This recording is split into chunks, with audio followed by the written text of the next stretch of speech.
এই বাটা মাছগুলো নিয়ে এসছে, দেখো বাটা মাছগুলো রান্না করব, একটু অন্যরকম করে রান্না করব। এখন নতুন আলু উঠেছে, আলু দিয়ে মাছ খেতে খুব ভালো লাগে, তো আজকে একটু অন্যরকম করে রান্না করব। তোমরা কেমন আছো বন্ধুরা? আশা করি ভালো আছো। খুব ঠান্ডা পড়েছে, তো আজকে এই আলুগুলো একটু অন্যরকম করে কেটে নিয়েছি, একটু মানে ছোট ছোট করে ঝুড়ি ঝুড়ি করে কেটে নিয়েছি। এটি মিডিয়াম সাইজের আলু, একটু ঝুড়ি করে কেটে নিয়েছি। এটা দিয়ে আজকে মাছটা রান্না করব, বাটা মাছটা রান্না করব। এইভাবে করে কে কে খেয়েছো আমি রান্না করি তোমরা দেখো। এর সঙ্গে নিয়েছি বেশ কিছুটা টমেটো, মানে একটা বড় টমেটো, একটু কাঁচা পাকা টমেটো, দেখো এই কাঁচা আছে, এগুলো একদম দেশি টমেটো, হাইব্রিড না। তো এই টমেটোটা একটু টক টক হয়, মানে খেতে টক টক হয়, একটু কাঁচা কাঁচা ভাব থাকে তো, আর একদম দেশি টমেটো। এখানে আমি বড় সাইজের একটা টমেটো নিয়েছি, এটা দিয়ে ঝোলটা রান্না করব। এই কড়াইটা গরম হয়ে গেছে, আমি সাদা তেলে মাছটা ভেজে নেব। আমি মাছটা সাধারণত সাদা তেলে ভেজে নিই। তেলটা গরম হয়ে গেছে, এখন মাছগুলো ভেজে নেব।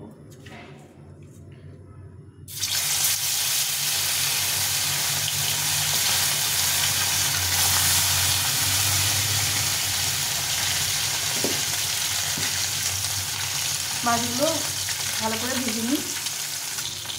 মাছগুলো ভাজা হয়ে গেছে, মাছগুলো এখন লাল লাল করে কড়া করে ভেজে নিয়েছি। এখন মাছগুলো উঠিয়ে নেব।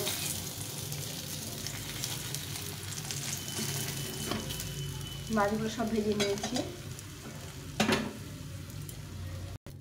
এখন কড়াইতে সর্ষের তেল দিয়ে দেবো পরিমাণ মতো। তেলটা গরম হয়ে গেছে, এখন শুকনো লঙ্কা, এই জিরে আর দুটো তেজপাতা দিয়ে আলুগুলো ভেজে নেব।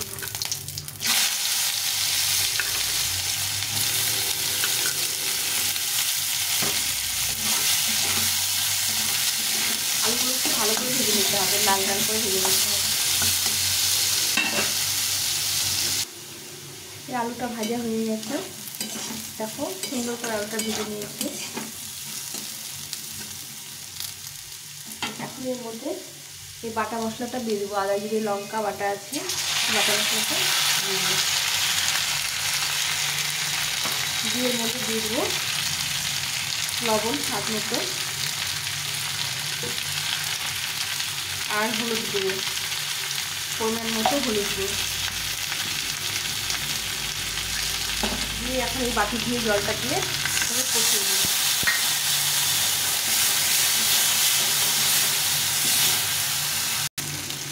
এই মশলাটা কিছুটা কষা হয়ে গেছে, এখন এর মধ্যে এই টমেটোটা দিয়ে দেবো। টমেটোটা আগে দিইনি, কেননা আলুটা সেদ্ধ কম হবে, এর জন্য টমেটো দিয়ে এখন একটু লবণ দিয়ে দেবো টমেটো কষানোর জন্য। দিয়ে এটাকে ভালো করে ভেজে নেব।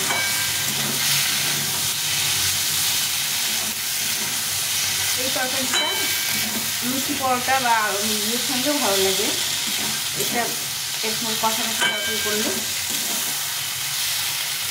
ভালো করে কষিয়ে নেব। এই তরকারিটা আর টমেটোটা কষা কষা হয়ে গেছে, সুন্দরভাবে কষিয়ে নিয়েছি।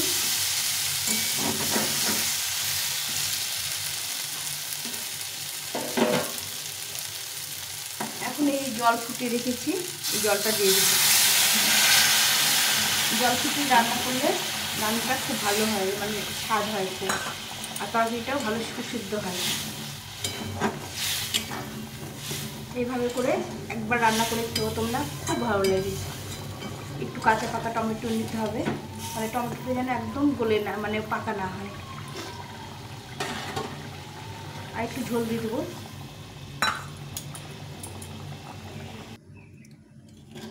এই জলটা ফুটে গেলে মাছগুলো দিয়ে দেবো। দেখো ঝোলের কালারটা কত সুন্দর হয়েছে, আলুগুলো সেদ্ধ হয়ে গেছে সব। জল দেওয়ার আগে আলুটা সেদ্ধ হয়ে গেছে। এখন এই ঝোলটাকে ফুটতে দিতে হবে, ফুটে গেলে মাছটা দিয়ে দেবো। ঝোলটা ফুটে গেছে, দেখো সুন্দরভাবে ঝোলটা ফুটে গেছে। এখন মাছগুলো দিয়ে দেবো, আমি মাছগুলো ভেজে রেখেছিলাম, মাছগুলো দিয়ে দেবো।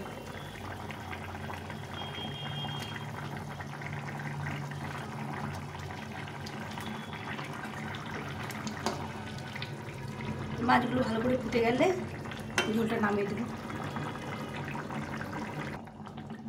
এই ঝোলটা ফুটে গেছে, এখন এটা নামিয়ে দেবো।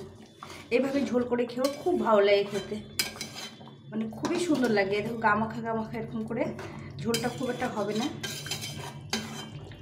একটু টক টক হবে তরকারিটা, খেতে খুব ভালো লাগে। টমেটোটা একটু কাঁচা পাকা টমেটো নিয়েছি। তো আমার ঝোলটা হয়ে গেছে, এখন নামিয়ে দেবো। এই ঝোলটা হয়ে গেছে, এখন নামিয়ে দেবো।